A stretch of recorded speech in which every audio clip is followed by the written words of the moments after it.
오늘 하나님 말씀은 열왕기상 19장 4절의 말씀입니다. 제가 봉독하겠습니다. 자기 자신은 광야로 들어가 하룻길쯤 가서 한 로뎀나무 아래에 앉아서 자기가 죽기를 원하 이르되 여호와의 넉넉하오니 지금 내 생명을 거두시옵소서. 나는 내 조상들보다 낫지 못하니이다 하고. 아멘. 엘리야의 삶 중에서 가장 바닥을 헤매던 때가 아마 열왕기상 19장입니다. 열왕기상 18장에서 갈멜산에서 엄청난 승리를 거두었지만 승리의 기쁨도 잠시뿐이었습니다.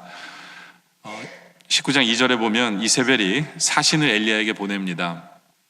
이르되 내가 내일 이맘때에는 반드시 내 생명을 저 사람들 중 한 사람의 생명과 같게 하리라. 그렇게 하지 아니하면 신들이 내게 벌 위에 벌을 내림이 마땅하니라 라고 엘리야에게 경고장을 보냅니다.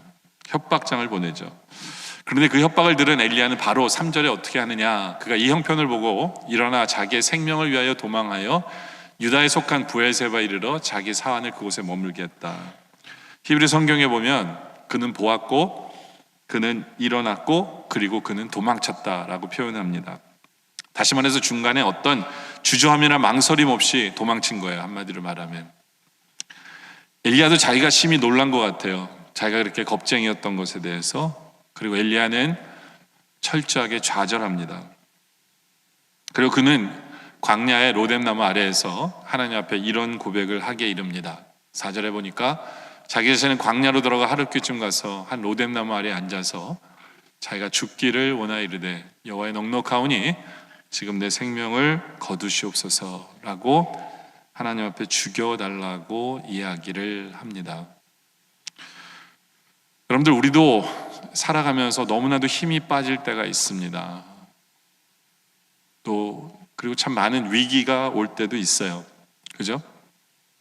근데 문제는 한 가지 위기가 여러 개의 위기를 알을 까는 거예요. 더 많은 문제가 있는 것처럼 보이게 해요. 예를 들면 직장에서 해고가 됐다 그러면 그 감정의 위기, 재정의 위기, 직업의 위기, 가정의 위기, 정체성의 위기, 이런 것들이 막 수없이 알을 까면서 굉장히 많은 문제가 내 앞에 있는 것처럼 보이게 하면서 우리를 힘 빠지게 만들고 좌절하게 만들고 그만두게 싶어지고 희망을 잃게 만들어집니다. 근데 중요한 것은 그런 상황 속에서 우리에게는 치료자 되시는 우리 하나님이 계세요. 하나님이 엘리야를 치료해 주세요. 그래서 오늘 설교 제목이 치유해 주시는 우리 하나님이에요. 치유해 주신 하나님. 여러분들이 어떤 마음으로 오늘 교회 오셨습니까? 지치고 두려움과 걱정과 좌절되고 엘리야와 같은 마음으로 나오신 분들이 있습니까? 오늘 말씀을 통해 치유의 하나님을 만나는 여러분들 귀한 시간 되시기를 바랍니다. 첫 번째로 우리가 보려고 하는 것은 엘리야의 대답 중에 이런 말이 있어요. 나는 내 조상보다 낫지 못하다라는 표현을 합니다. 그게 오늘 4절의 말씀이죠. 그렇죠? 내 생명을 거두시옵소서라고 하면서 하나님 앞에 한 가지를 끝부분에 이야기를 하는 부분이 있어요. 그게 뭐냐면 나는 내 조상보다 낫지 못합니다. 그래서 주님 저 죽고 싶어요 라고 얘기하는 거거든요. 도대체 이 표현이 무슨 고백일까? 저는 이 말씀을 읽으면서 제 마음에는 와닿더라고요. 엘리야의 마음이 이런 마음이구나 라는 생각이 들었어요. 솔직히 성경에는 엘리야의 가족사에 대해서는 자세히 나오지 않습니다. 보통 다른 사람들은요, 그 아버지의 아들 이렇게 나오거든요. 여호수아 같은 경우는 눈의 아들 여호수아 이렇게 나와요. 근데 엘리야는 아버지 이름이 나오지 않아요. 그냥 디셉 출신이다. 동네 이름만 나와요. 그 동네 사람이다 라고 나옵니다. 이 말이 무슨 뜻인지 아세요? 이 말은 뭐냐면 엘리야는 부모님들은 유명하지 않았다는 얘기예요. 그러니까 성경은 그 아버지의 이름을 왜 얘기하냐면 그 아버지의 이름이 나오면 그 집 이렇게 되기 때문에 이름을 얘기하는 거예요. 근데 아버지 이름을 왜 안 쓰냐? 써봤자 모르니까. 그만큼 엘리야의 집안은 그렇게 자랑할 게 별로 없어요. 그래서 그냥 디셉 사람 마을 이름을 얘기하면 아니까 걔 거기 출신이구나. 예. 그러니까 아마도 엘리야는 그래서 그렇게 열심히 살았던 것 같아요. 왜냐하면 자기만은 그래도 좀 이름을 알리고 싶었던 것 같아요. 그래서 열심히 살았던 것 같아요. 자기 이름을 알리기 위해서 열심히 살았는데, 그렇게 열심히 주님을 위해서 살다 보니까, 근데 결론이 뭐냐면, 아버지는 가만 보니까 저는 내 조상들보다도 낫지 못하네요. 그게 결론이에요. 자기가 이때까지 인생을 살아온 결론이, 나는 그렇게 열심히 살았는데, 그 소리 안 들으려고 살았는데 보니까 조상들보다도 못했네요. 여러분, 보통 사탄이 우리한테 자꾸 하는 얘기가 그거예요. 너는 아무리 애써도 안 돼. 너는 구제불능이야. 봐, 너 또 넘어졌잖아. 이러면서 자꾸 우리를 어큐즈하고 우리를 실족해 만들고 우리를 좌절하게 만들어요. 어떤 문제가 발생하면 자꾸 이런 소리를 듣게 됩니다. 아마 엘리야도 들은 것 같아요. 엘리야도 너 안 돼. 너 안 돼. 여러분들, 우리도 이런 마음이 들 때가 있는 것 같아요. 저도 목회를 하면서요, 제가 이렇게 목회하면서 힘이 좀 빠지고 이럴 때는 가끔가다 이런 생각이 들어요. 제 아버님도 목사님이시잖아요. 그러니까 마치 저의 목회는 아버지 목회를 보면서 나는 저러지 말아야지 하는 것들을 하는 목회가 아닌가라는 생각이 들어요. 그러니까 우리 아버님은 1세 목회시고 저는 미국에서 이민 목회. 전 1세 목회야.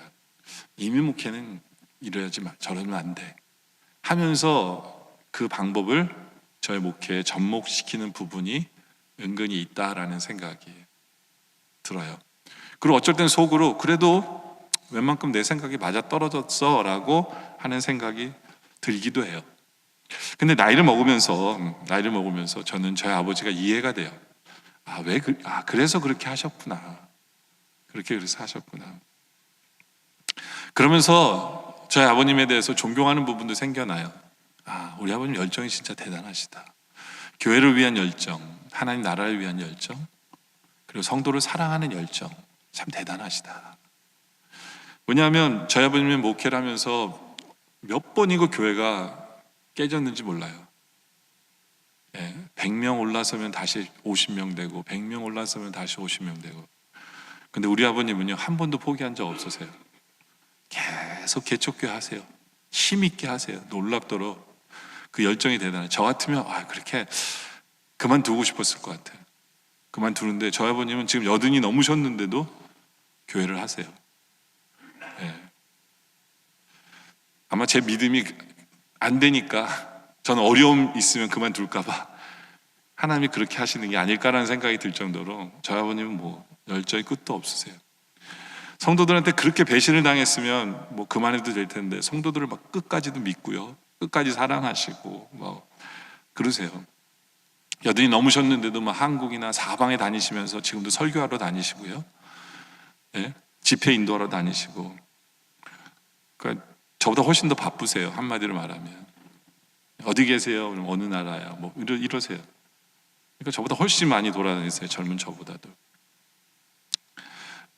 그런 열정을 보면서 그런 생각이 들 때가 있어요. 내가 아버지보다도 못한 부분이 참 많다라는 생각이 들 때가 있어요. 물론 이제 저희 아버님은 저를 자랑스럽게 여기세요.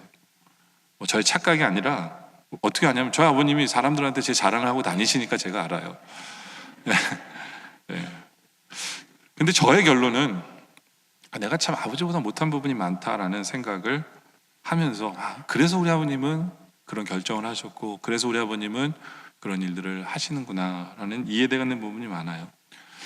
어떤 면에서 열심히 목회를 했다라고 생각되는 부분이 있지만, 자꾸 같은 직종에서 일하기 때문에 그런지 몰라도 아버님에 대해서 이렇게 생각을 하게 돼요. 생각을 하게 되면서 회의도 느끼고, 어쩔 때는 내가 이게 잘했나 이런 생각도 하게 되고, 그런 부분들이 생기는 것 같아요.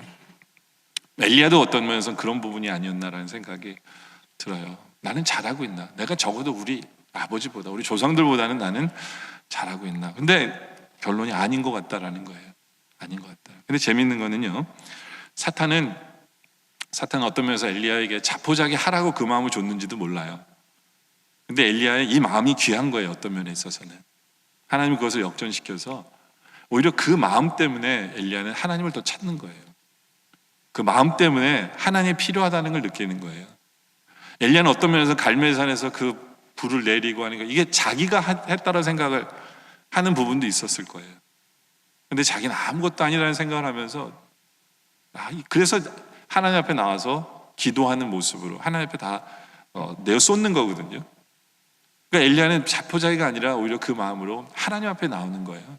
하나님 앞에, 하나님 도와주세요라는 뜻이에요. 하나님, 저는 진짜 조상들보다도 못한 사람이네요. 근데 그것이 또 어떤 면에서는 귀한 마음이에요. 하나님께 나올 때, 네. 여러분들, 우리가 살면서 이런 엘리야 같은 생각이 들 때가 없으십니까?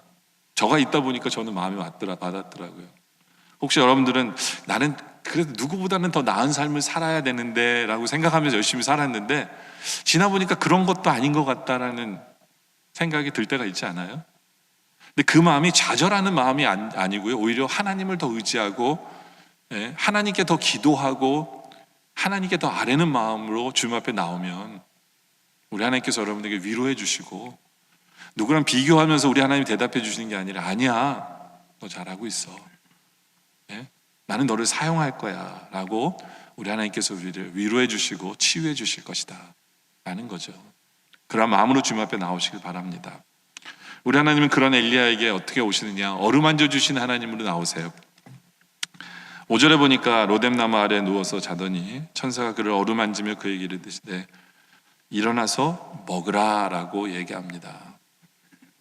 그러니까 어루만졌다라는 표현이 나오죠, 그렇죠?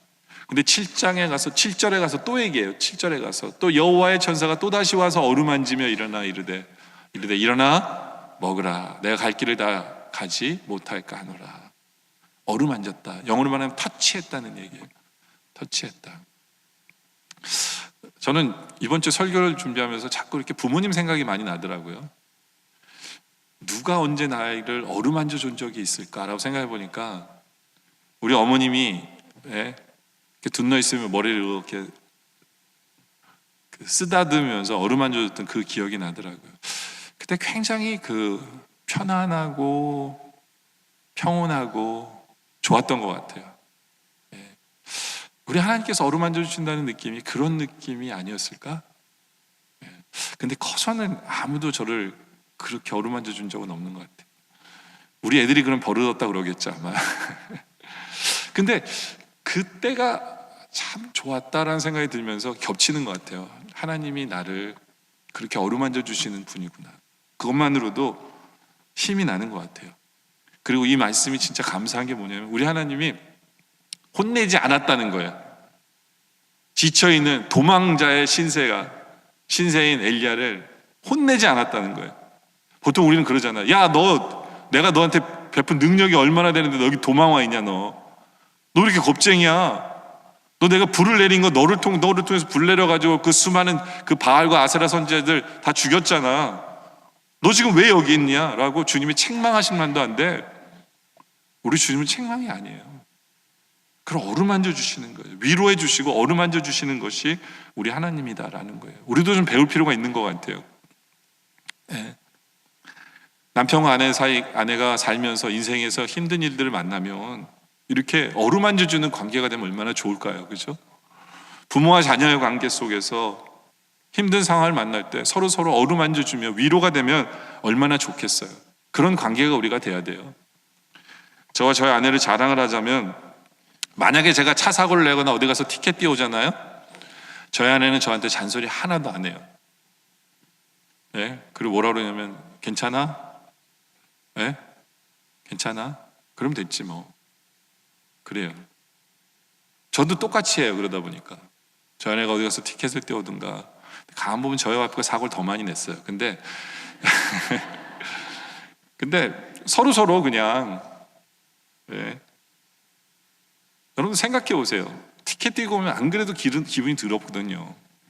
거기다가 기름을 부을 필요가 없잖아요. 본인이 제일 잘 알아요. 마음도 아프고 사고 나면 얼마나 마음이 아픈데요. 네, 거기다가 근데 우리 이 완악한 인간들은요, 이때다 싶어가지고 상대방 속을 긁기 시작하는 경우가 많아요. 네? 이때까지 하고 싶었던 얘기 못했던 걸 그때 다 쏟아붓기 시작해요. 네? 상대방의 와픔을 이해하기보다는 오히려 이때다 해가지고 내 안에 있는 분노와 내 안에 있는 섭섭함 이런 걸 다 표출하기 시작해요. 그러면 그건 갈 때까지 가는 거예요. 네? 거기서 나오는 교훈이나 책망은요 하나도 안 들려요.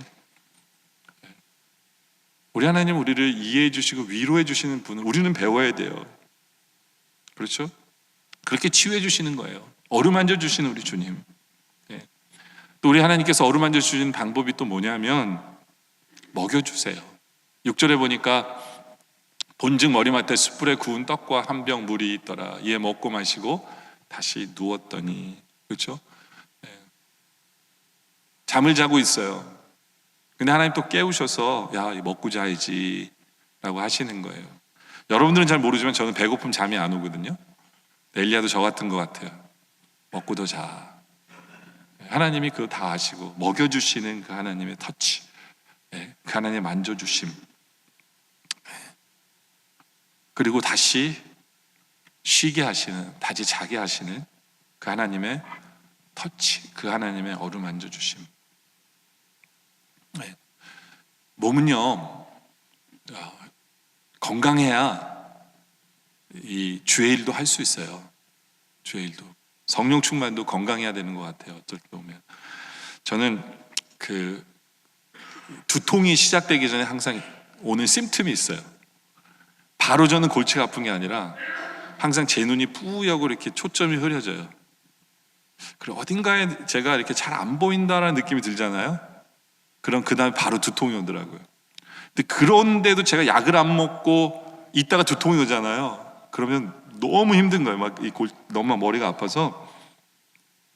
근데 두통이 올 것 같으면 이제 두통약을 먹잖아요. 그럼 머리가 상쾌해지고 눈도 잘 보이고 하면 그게 내 마음에 강 같은 평화가 오는 것 같아요. 성령의 충만이라는 게 이런 느낌이구나. 무슨 얘기죠? 몸의 상태가 중요해요. 몸의 상태가. 우리 몸과 영혼은 함께 가거든요. 몸이 편해야 영혼도 편해요. 그래서 하나님께서 야, 이 먹고 힘내라고 하시는 이유가 거기 있는 거예요. 우리 예수님도 마찬가지예요. 예수님도 부활했는데 부활하신 몸을 제자들에게 다 보였는데 제자들은 부활하신 주님을 만나고도 뭘 어떻게 되는지 모르는 거예요. 주님, 제가 저희를 주님 쫓을게 더 해야 되는데 왜 미안해서라도 그걸 못하는 거예요. 그리고 이들이 내린 결정은 다시 자기들의 고향 가서 낚시질을 하는 것을 어부일을 하는 것이 이들의 결정이었어요. 근데 우리 하나님은 어떻게 하세요? 우리 예수님이 쫓아가세요. 근데 그들은 밤새도록 잡았는데 아무것도 못 잡아요. 근데 강가에 주님이 서서 그들을 부르시죠. 네. 그리고 우리 예수님이 그들에게 뭘 하십니까? 조반을 만들고 계세요. 요한복음 12장 21장 12절에 보면 예수께서 와서 조반을 먹으라. 그래서 생선과 떡을 주님이 직접 요리를 해서 주시는 거예요. 왜요? 먹어야 힘을 내니까. 먹어야 힘을 내니까. 네. 우리 주님이 육신의 양식을 그렇게 챙겨주세요. 이것도 중요한 거예요. 그리고 또 쉬는 것도 중요해요. 우리 주님께서는 엘리야에게 참 쉼을 주시죠. 또 잠을 잘하고 또 하세요. 근데 예수님이 제자들한테도 그러셨어요. 제자들한테도 쉬라고 그러셨어요. 마가복음 6장 30절에 보면 사도들이 예수께 모여 자기들이 행한 것과 가르친 것을 낱낱이 구하니 제자들을 세상에 보내서 그들이 전도 사역하고 하도록 했더니 그들이 열심히 일하고 주님 앞에 온 거예요. 그리고 주님, 우리 해서 이랬어요 라고 막 얘기하는데 주님이 그것을 보고 뭐라고 그러시냐면 마가복음 6장 31절에 이르시되 너희는 따로 한적한 곳에 와서 잠깐 쉬어라 라고 얘기하세요. 우리 주님이 제자들에게 쉬라고 말씀하시는 거예요. 우리에게 쉼이 있을 때 영적인 충전도 돼요. 쉼이 필요해요. 근데 여기서 굉장히 중요한 게 뭐냐면 잠깐 쉬어라 라고 얘기한 거예요. 쉬라고 해서 여러분들 무한정 쉬지 마세요. 네? 쉼은요, 이게 늘어지면 안 돼요. 네? 잠깐 쉬어라 라고 주님이 얘기하시는 거예요. 근데 중요한 것은 쉴 수 있어야 돼요. 우리는 쉴 만한 여유가 있어야 돼요. 쉴 수 있는 여유가 있어야 돼요. 우리 한국 분들은 너무나 모든 것을 빨리빨리 하다 보니까 쉼의 여유도 없는 것 같아요. 근데 원래 우리 한국 분들의 성정이 그런가? 꼭 그런 건 아닌 것 같아요. 그 핑계를 대는데 꼭 그런 건 아닌 것 같아요. 옛날에 우리 양반들 보면 비가 와도 천천히 걷지 뛰지 않았거든요. 네. 그렇죠? 그리고 쌀통에 거미줄이 쳐져도 앉아서 공자왈 맹자왈 하면서 경전을 읽었던 게 우리 조상들인데, 그리고 가무와 음주를 즐겼던 그런 우리 민족인데, 근데 한 세기도 되지 않아서 우리는 빨리빨리 하면서 너무너무 바쁘고 참 쉼이 없고 여유가 없는 그런 삶을 살아가는 것 같아요. 물론 예전에는 뭐 고도 성장의 시간이기 때문에 바빴다고 하지만 요즘 고도 성장도 아니에요. 오히려 저성장이잖아요. 그런 시대 속에서 우리는요, 삶의 여유를 찾았으면 좋겠어요. 빠르게 성장했던 그것을 이제는 좀 우리의 마음과 우리의 생각에 좀 다시 한 번 더 우리를 돌아볼 수 있는 시간이었으면 좋겠어요. 이제는 휴식할 줄 알고, 지금 이 시대가 그래요. 창의력이 중요한 시대거든요. 그럼 앉아서 생각할 수 있는 시간이 필요한 시대예요. 그리고 나 혼자만이 아니라 이웃을 돌볼 수 있는 그러한 시간. 그래서 함께 사는 법도 배우는 시간. 그렇죠. 속도를 늦추고 안정적으로 다져져가는 어떤 그런 시간이 우리에게 필요하다는 거예요. 그리고 다양한 소리에 귀도 기울이고 또 그것과 함께 어울리는 법도 배우고, 무엇보다도 하나님께서 우리를 어루만져 주시는 그것을 느낄 수 있는 그 시간, 그렇죠? 그 쉼의 시간, 먹여주신 하나님을 체험하는 시간, 그렇죠? 하나님의 타치를 경험하는 시간, 그런 것을 통해서 치유 하나님을 만나는 우리들이기를 원합니다. 우리 하나님 우리를 계속해서 어떻게 치유해 주시냐면요, 하나님이 가장 잘하시는 것, 내 말 들어주시는 것을 통해서 하나님 우리를 치유해 주세요. 오늘 말씀 9절에 보면 하나님이 엘리야에게 질문을 하세요.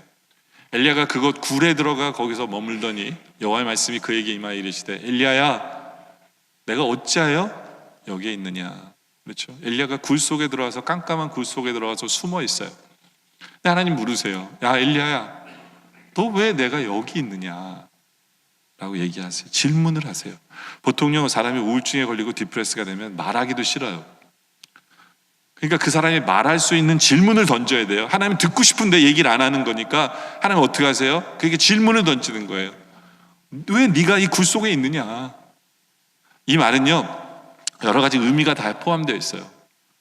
굴 속에 들어간 동기가 뭐냐는 거예요. 어떤 생각으로 너는 여기 들어갔냐, 그 생각을 나한테 얘기해봐라 라고 얘기일 수도 있고요, 어떤 의미에서 네 상태가, 네 영적인 상태가 어떠냐, 그 상태를 나한테 얘기해달라고 주님께서 질문하신 거예요. 이 모든 것이 이 질문 속에 포함이 되어 있어요. 근데 우리 하나님께서 이런 질문을 한 번만 하신 게 아니에요. 한 번만 하신 게 아니에요. 또 하시죠. 그렇죠? 네. 13절에 보면 또 질문하세요. 엘리야가 듣고 겉옷으로 얼굴을 가리고 나가 굴 어귀에 섬에. 이제는 굴에서 나왔어요. 굴에서 나왔어요. 또 주님이 그래요. 그 얘기를 했어요. 엘리야야, 내가 어째요? 여기 있느냐. 처음에는 주님이 굴 안에 있기 때문에 그러신 줄 알았어요. 근데 굴 안에 나왔는데 또 주님이 얘기하세요. 너 왜 여기 있느냐. 네. 여기까지 오게 된 동기가 뭐고 네 마음의 상태가 왜 그러는지 나한테 얘기해 달라. 근데 재미있는 것은 엘리야는 굴 속에 있을 때나 굴 바깥에 나왔을 때나 똑같은 대답을 하나님께 하세요. 똑같은 대답을. 10절에 보면 처음 질문 받고 엘리야가 그렇게 대답합니다. 그가 대답하되 내가 만군의 하나님 여호와께 열심히 유별하오니. 가만 보면 14절과 비교해 보세요. 똑같아요. 첫 번째 질문에도 대답이 똑같고 두 번째 질문에도 똑같은 대답을 하세요. 이는 이스라엘 자손이 주의 언약을 버리고 주의 제단을 헐며 칼로 주의 선지자들을 죽였으며 오며 오직 나만 남았거늘 그들이 내 생명을 찾아 빼앗으려 하나이다. 동굴 안에 있을 때 주님이 질문했을 때 이 대답을 하더니 동굴 바깥에 나오자마자도 주님이 이 질문했을 때 엘리야는 이 대답을 해요. 근데 이 대답, 엘리야의 대답 속에 모든 것이 이유와 답이 다 들어있어요. 엘리야가 왜 그렇게 디프레스하고 힘이 없었고 좌절했느냐. 엘리야는요, 10절 그 마지막 부분에 보면 나만 남았거늘 그러잖아요. 여기에 문제가 있어요. 여호와는 자기 혼자 남았다고 생각하는 거예요. 엘리야는 이 주님의 일을 해야 되는데, 주님의 나라를 위해서 주의 일을 행할 사람이 필요한데 나밖에 할 사람이 없다라는 얘기예요. 나밖에 할 사람이. 엘리야는 지금까지 그렇게 살았던 것 같아요. 그래서 갈멜산에서 불을 내릴 때도 엘리야에게는 이런 마음이 있었던 것 같아요. 주님, 내가 했습니다. 나니까 하지. 이 일 할 사람은 나밖에 없습니다 라는 그 마음이 엘리야에게 있었어요. 근데 이제 내가 못하니까 좌절할 수밖에 없는 거예요. 내 힘으로 안 되니까 좌절할 수밖에 없는 거예요. 하나님이 계신데 엘리야는 자꾸 나밖에 없다. 그 책임감이 너무 이 사람의 무게를 누르는 거예요. 지금 나밖에 없습니다. 근데 엘리야도 알거든요. 자기밖에 없지 않은 거. 엘리야가 얼마 전에 누굴 만났냐면 오바댜라는 사람을 만나요. 오바댜라는 사람을. 엘리야가 오바댜라는 사람에게 그러거든요. 야, 가서 나 아합에게 나 여기 있다고 얘기해라 뭐 이러면서 오바댜라는 사람을 만나요. 근데 이 사람이 굉장히 신실한 사람이에요. 오바댜서가 아니라 열왕기상 18장 3절에 보면 아합의 왕국 맡은 자 오바댜를 불렀으니 이 오바댜는 여호와를 지극히 경외하는 자라. 근데 이 사람이 뭘 하는 사람이 어떤 일을 했냐면 이세벨이 여호와의 선자들을 멸할 때에 오바댜가 선지자 100명을 가지고 50명씩 굴에 숨기고 떡과 물을 먹였어요. 그러니까 자기의 재산을 털어서 100명을 먹여 살렸어요. 굴 속에서. 엄청난 일을 한 사람이에요. 그리고 엘리야도 알아요. 이 사람이 그 일을 했는지 엘리야도 알아요. 근데 자기만 있다는 건 말이 안 되잖아요. 근데 엘리야는 그런 마음으로 사니까 너무 힘든 거예요. 내가 아니면 안 돼. 뭐 이런 생각으로. 내가 해야만 돼. 뭐 나니까. 너무 힘든 거예요. 또 하나님께서 그에게 대답해 주잖아요. 18절에 보면 그러나 내가 이스라엘 가운데 7,000명을 남겼다는 거예요. 7,000명이 바알에게 머리 숙이지 않는 7,000명이 내 뜻을 행하고 있는 7,000명이나 있어. 너만 있는 거 아니야. 예? 그것 때문에 디프레스 될 필요가 없다라고 우리 주님께서는 말씀해 주고 있는 거죠. 그렇죠? 그러니까 엘리야도 대답하면서도 느끼는 거예요. 맞아, 나만 있는 게 아닌데. 느낄 수도 있어요. 하나님 대답도 해주시고요. 그죠? 근데 이것이 바로 우리를 디프레스하게 만들어요. 힘 빠지게 만들어요. 꼭 나만 해야 되나? 예? 아니에요. 하나님이 하시는 거예요. 하나님이. 그리고 나와 해도 도와줄 사람 많아요. 예. 또 엘리야의 대답 속에 보면 모든 게 부정적인 거예요. 그냥 아까 읽었던 구절 다시 한 번 더 보면요, 엘리야는 하나도 좋은 대답을 안 해요. 그러니까 이 희망찬 얘기가 하나도 없어요. 보세요. 하나님 앞에 대답하면서 하나님 전 열심히 했는데요. 문제는 뭐냐? 이스라엘 자손이 주의 언약을 버리고 주의 제단을 헐었어요. 변하지 않았습니다 라는 얘기예요. 예? 그리고 칼로 주의 선지자를 죽였고요. 오직 나만 남았어요. 이 엘리야가 하나님 앞에 대답하는 이 대답을 보면 모든 게 부정적인 시각으로 대답해요. 근데 엘리야는요, 솔직히 이 대답할 수 있어요. 하나님 때문에 하늘에서 불이 내려서 그 바알과 아세라 선지자를 다 죽일 수 있었습니다. 이런 사건을 경험한 사람이에요. 이런 엄청난 주님의 역사를 체험한 사람인데 이 얘기는 한마디도 없어요. 모든 게 엘리야는 부정적으로 바라보다 보니까 힘이 빠질 수밖에 없죠. 혹시 여러분의 시각이 그렇지 않으세요? 네? 모든 게 문제예요. 그냥 하나님이 행하신 능력도 있는데 모든 게 다 안 좋아 보이고 모든 게, 그럼 우리는 힘들 수밖에 없어요. 근데 그럼에도 중요한 것은 엘리야는 하나님께 털어놨다는 거예요. 하나님께 얘기했다는 거예요. 그리고 엘리야의 이 대답을 보면요, 너무 조급해요. 하나님 왜 빨리 저 아합과 이세벨만 죽으면 될 것 같은데 하나님 왜 빨리 심판 안 하십니까? 라는 이런 심정이 여기에 담겨 있는 거예요. 네.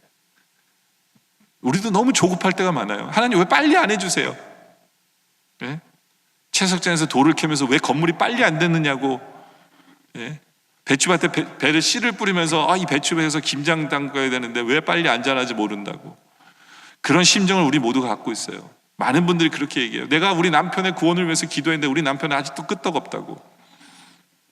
왜 꼼짝 안 하는지 모르겠다고. 우리는 모든 게 조급해요. 왜 하나님 빨리 안 해주시느냐고 그러는데요. 근데 중요한 것은 엘리야는 이 모든 마음을 하나님 앞에 다 이야기했다는 거예요. 그리고 우리 하나님은요, 제일 잘하는 게 뭐냐면 LQ라고 그러죠. 그렇죠? 청취지수. 잘 들으세요. 진짜 잘 들으세요.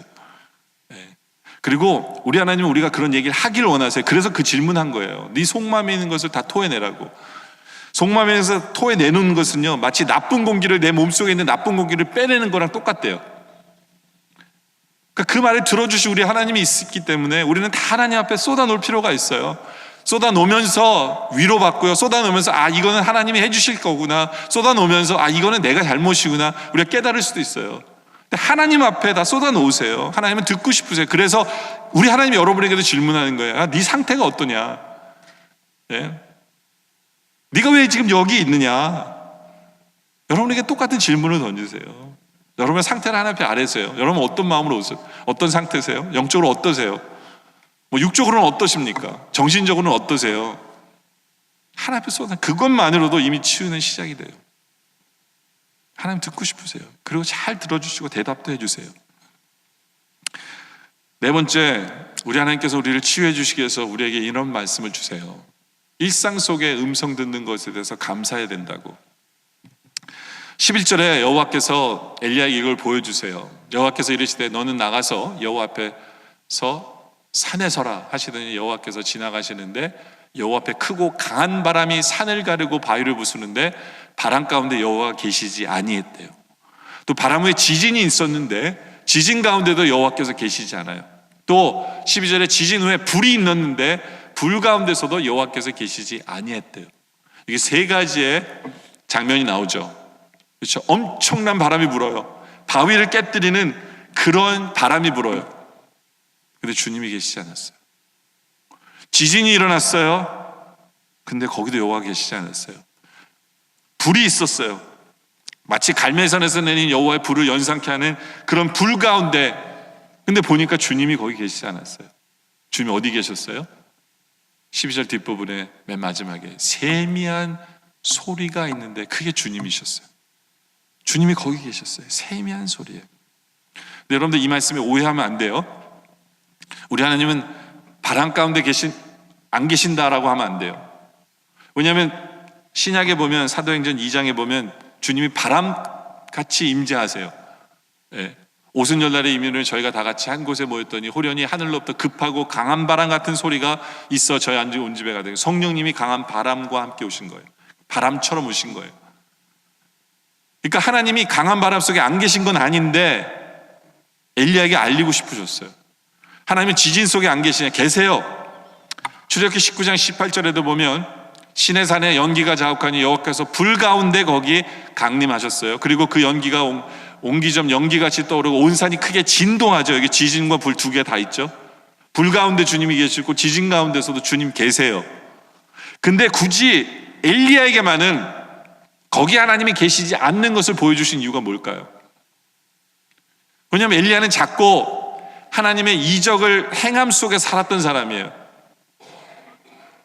하나님이 갈멜산에서 불을 내리신 것을 체험했고 과부의 기름통에 밀가루가 떨어지지 않게 역사하시고 기적을 베푸셨던 하나님을 체험하면서 엘리야는 자꾸 그래야 신앙생활이 제대로 됐다라고 착각하니까, 자꾸 그런 일들만 벌어지기를 소원하니까 하나님께서 그의 신앙을 제대로 세워주고 싶으셨던 거예요.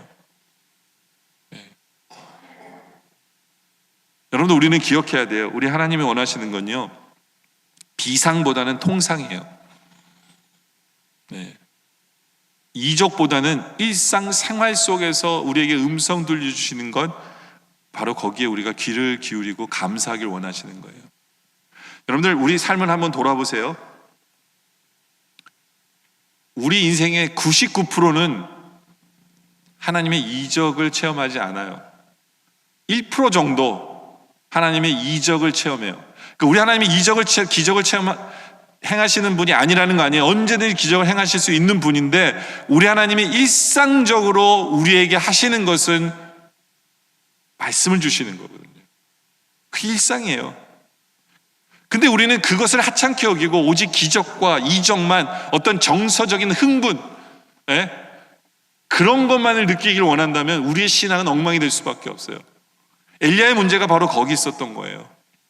엘리야의 문제가, 하나님이 역사하셔가지고 나라를 뒤집어 엎고 아합을 바로 죽이고 이사벨을 죽이고 막 모든 게 그냥 하나님 손에서 그냥 계속 기적 이래야만 한다라고 생각을 했는데 그게 아니라 그런 하나님이 아니신 것을 보면서 엘리야가 힘이 빠진 거예요.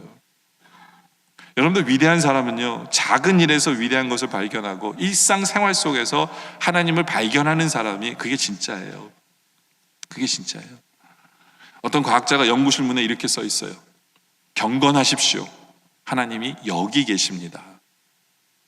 예수님은 참새의 펄럭이는 날개와 백합에 입은 옷 위에서 하나님의 섭리를 보았습니다.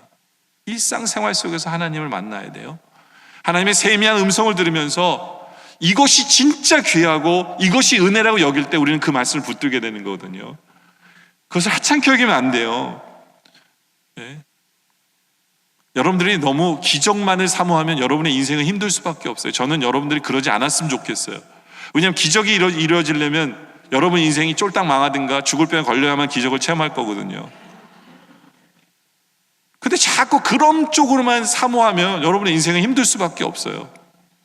여러분의 인생은 또 만족도 없어요. 왜냐하면 99%는 하나님이 세미한 말씀을 통해서 하나님의 임재와 하나님의 인도하심을 나타내시는데 그걸 버리고 그냥 작게 이루시는 그 기적만을 쫓아가다 보면 나머지 여러분의 인생은 황폐할 수밖에 없잖아요. 그렇죠?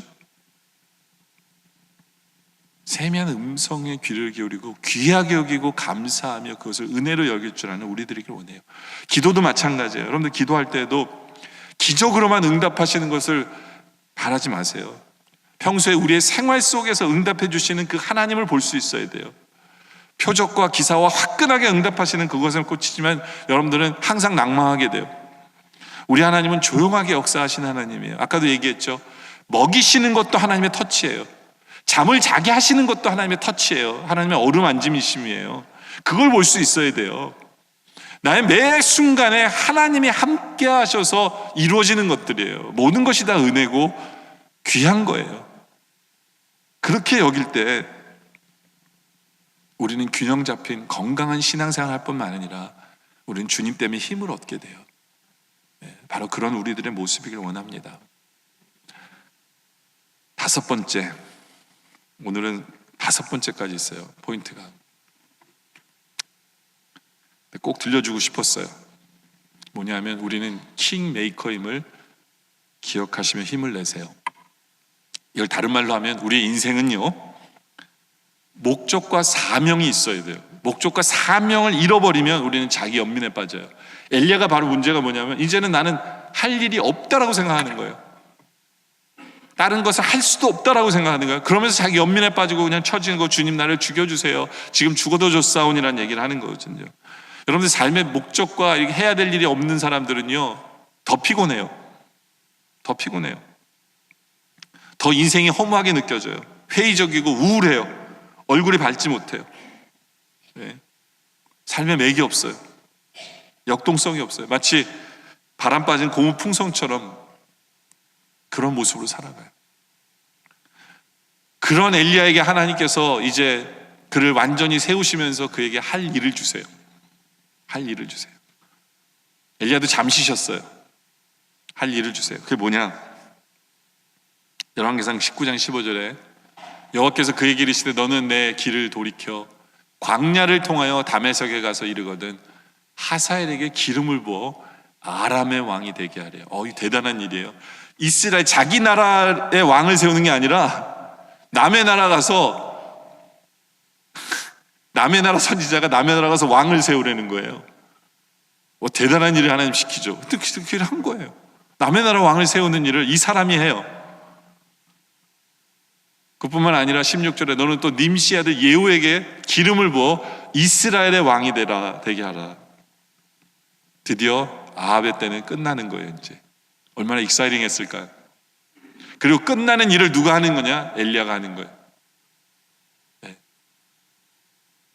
아합 왕 대신에 예후를 왕으로 삼는 일을 이 사람이 합니다.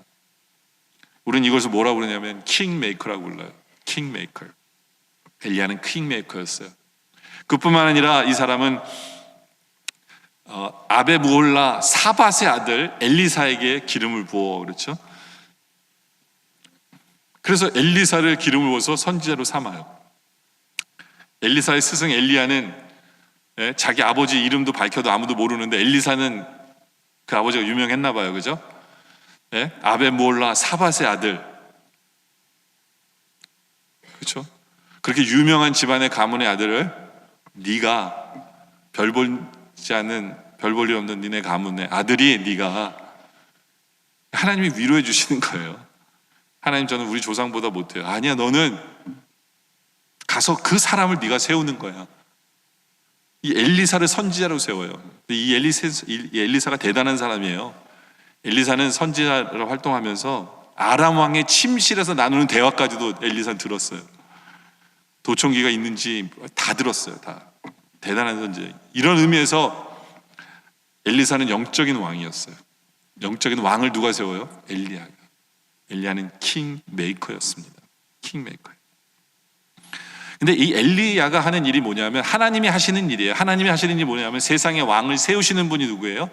하나님이신데 하나님의 일을 엘리야에게 맡긴 거예요. 하나님의 일을 엘리야에게 맡긴 거예요. 킹 메이커.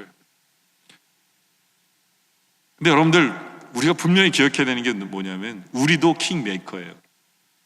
왜요? 우리가 누구를 예수 믿게 하면요, 그것이 왕 같은 제사장을 세우는 일이기 때문에 우리가 킹 메이커예요. 우리가 하는 일에 대해서 자신감을 가지세요. 우리가 하는 일에 대해서 자부심을 가지세요. 하나님이 나에게 이 은혜를 주신 거예요. 우리도 킹 메이커다. 우리가 어떤 일을 하면서 에이 귀찮아, 힘든데 이 일을 왜 해야 돼, 아이 짜증나, 안 하고 말지, 이러면 스트레스만 쌓여요. 그리고 에너지가 없어요. 근데 이 일을 하면서 이것이 얼마나 귀한 일이고 얼마나 좋은 일이고 프라우드하며 자랑스럽게 여기면 우리는 그 일을 하면서 에너지가 생기는 거예요. 그러니까 주의 일을 어떤 모습으로 감당하고 있느냐가 너무너무 중요해요. 우리는 킹 메이커입니다.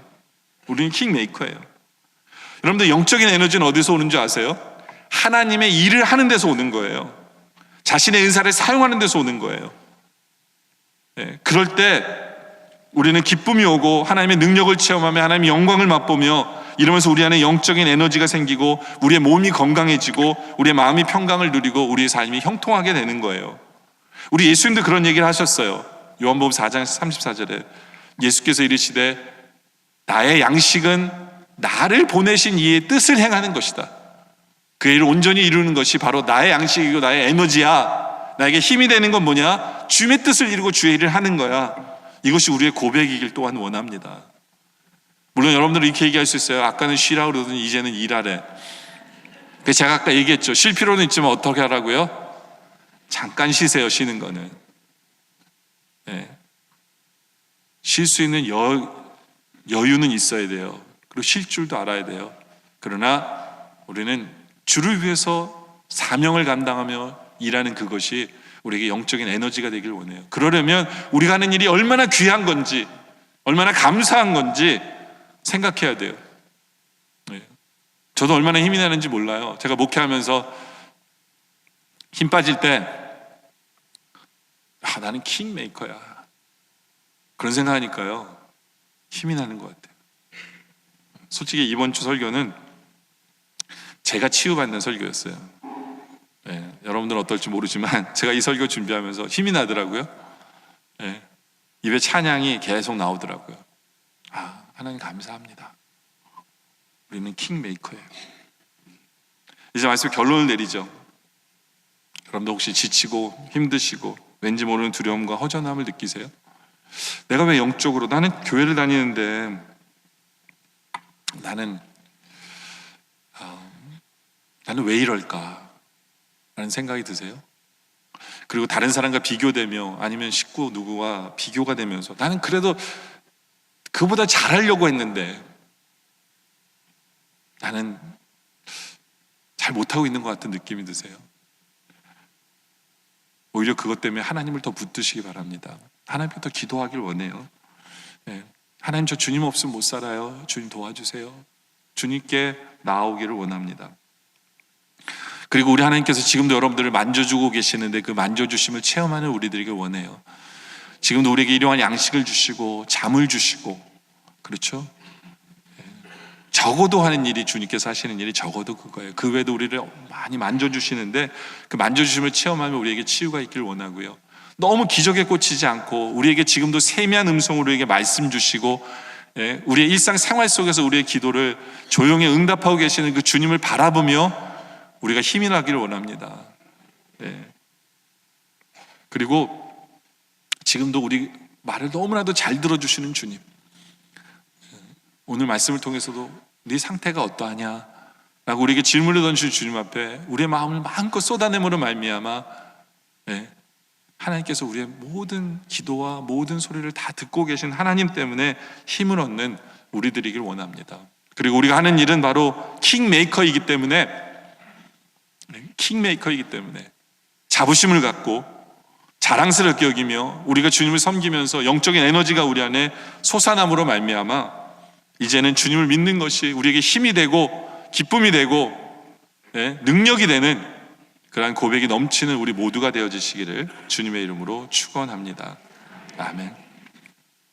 기도드리겠습니다. 아버지 하나님 감사합니다. 어딘지 모르게 지치고 힘 빠지고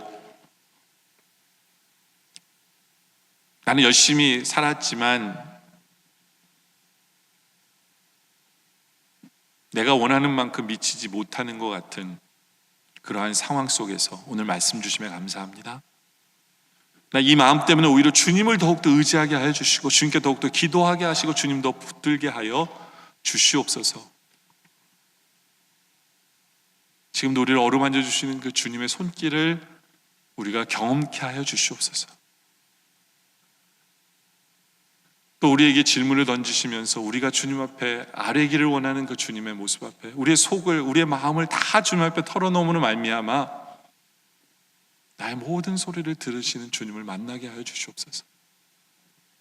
아버지 하나님, 기적에 꽂히지 말고 일상생활 속에서 세미하게 지금도 우리에게 말씀으로 음성을 들려주시는 그 주님, 우리의 일상생활 속에서 우리의 간구 하나를 조용하게 응답하시는 그 주님을 우리가 만나며 힘을 얻게 하여 주시옵소서. 아버지 하나님, 우리가 하는 일이 킹메이커임을, 정말 귀한 사역이고 얼마나 아름다운 사역인 것을 다시 한 번 더 깨달아 우리가 기쁨으로 감사함으로 은혜를 여기며 주의 일을 해나감으로 말미암아 우리 안에 영적인 에너지가 넘쳐나게 하여 주시옵소서. 주님 때문에 이제 일어서게 하여 주시옵소서. 주의 영광을 위해 힘있게 나아가는 우리 모두 되게 하여 주시옵소서. 예수님의 이름으로 기도드립니다. 아멘.